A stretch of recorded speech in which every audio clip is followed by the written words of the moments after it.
Minister, you were in Galway a number of weeks ago regarding the Jobs Action Plan, and a very informative meeting, and I think that the businesses and entrepreneurs there got a lot out of it. And one of the benefits of such meetings is not only the people that attend and the formalities of it, but the conversations that you might pick up at the tea breaks. And one such conversation that I had with a constituent was also an entrepreneur behind a successful Irish company in the medical device sector at that meeting that I just want to bring to your attention today. And that issue is concerned finance for business. It's an area which can be complicated, requiring great amounts of time and scrutiny on the parts of policymakers as well as those in the business community. And I want to take this opportunity to commend the work that you have achieved in your department in tackling many of the issues, and indeed barriers around access to credit and finance, particularly for small to medium-sized companies. One such innovation is the microfinance scheme, and I'm delighted to hear today that the Microfinance Ireland has approved its first 1 million in loans to 60 viable micro-enterprises, and that have been declining credit from the banks, and I'm certain we will see the benefits of such a worthy and effective scheme into the future as well. I believe, however, there is another innovative idea which would help us to establish, grow and, most importantly, retain start-up companies in Ireland. And currently the process is something like this.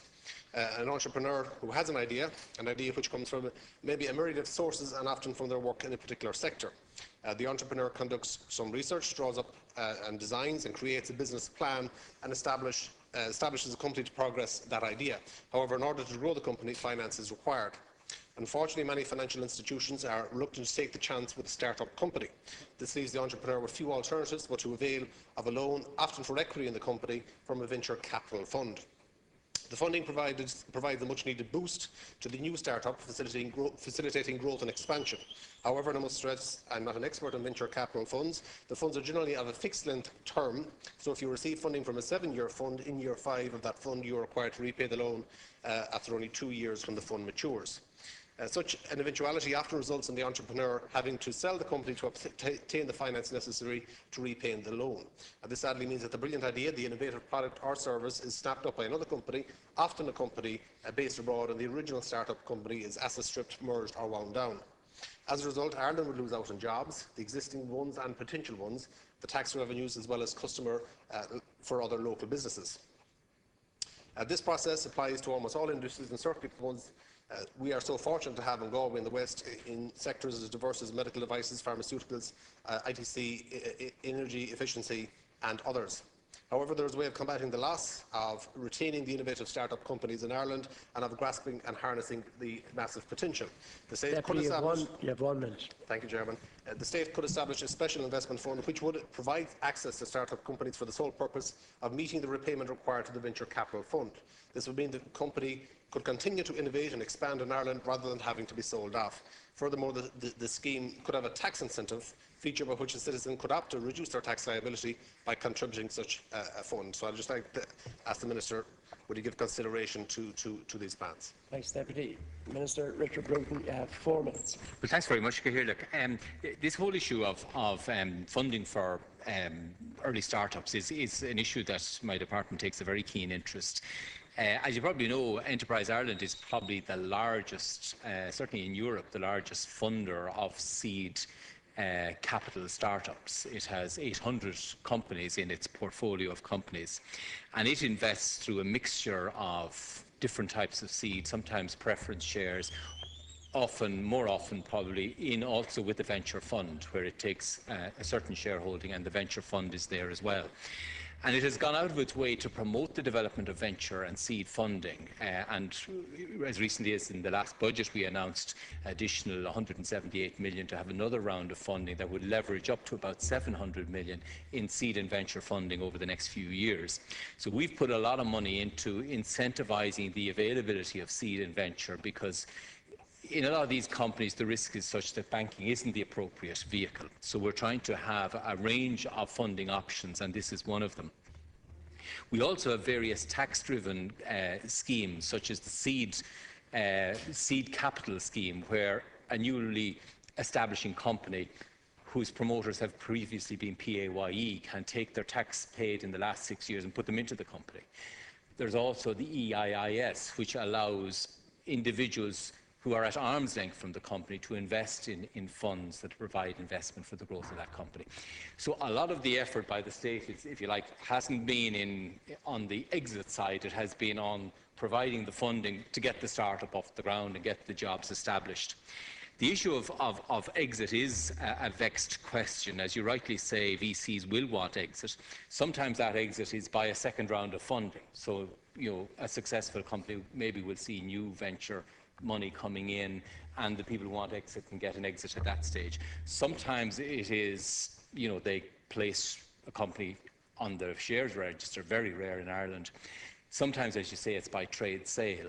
Trade sale is a mixed blessing. Like they're rare also. I think there were two major ones last year, Polar Lake and Curum.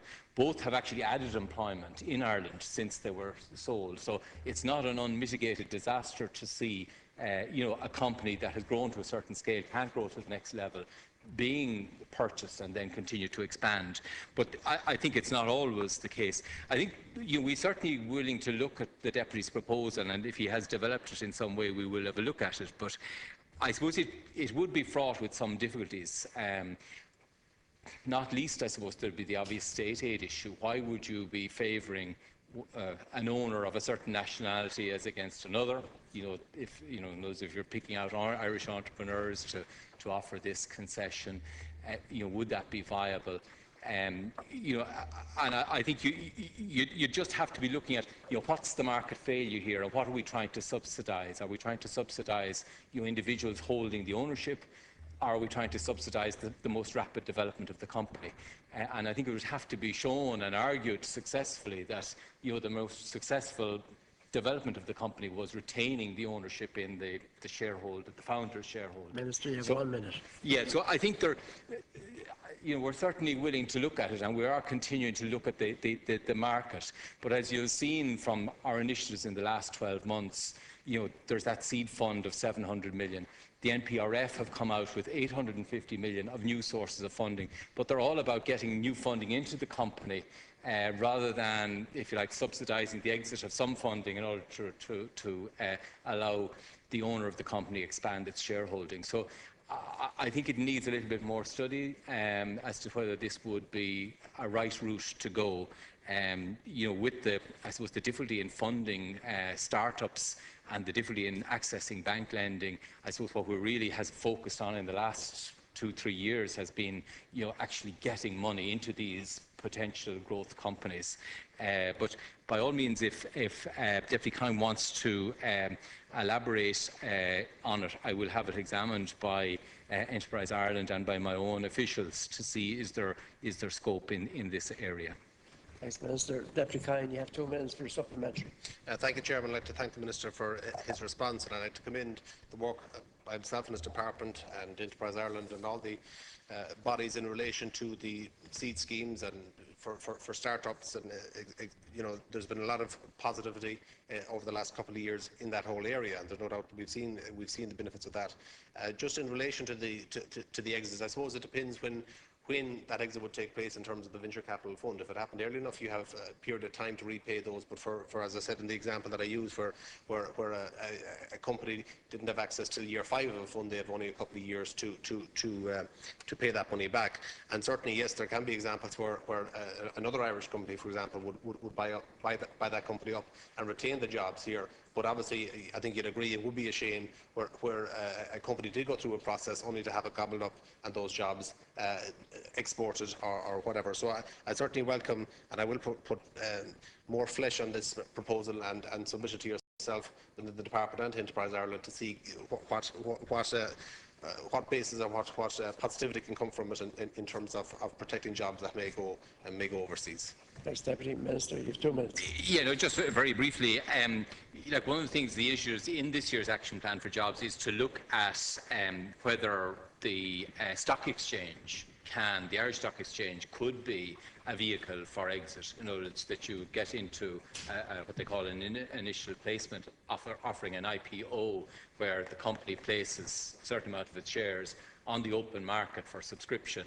and that gives the exit to the venture fund. That's been very rare in Ireland and rare in Europe, and both we and indeed the European Union are looking at can we make that option a more real option. I think throughout Europe, but more acute in Ireland, this pressure on access to finance and indeed relatively low returns to venture capital funds in recent years is putting renewed focus on how do we actually successfully fund. And to be fair, I think Ireland is probably ahead of the posse in terms of the state leveraging new seed angel money into the support of companies. So it's an area that we Enterprise Ireland, in fairness to them, have been well ahead of this. They've been in this market for well over a decade. But I look forward to receiving further comment from Deputy Kine, and we will examine it.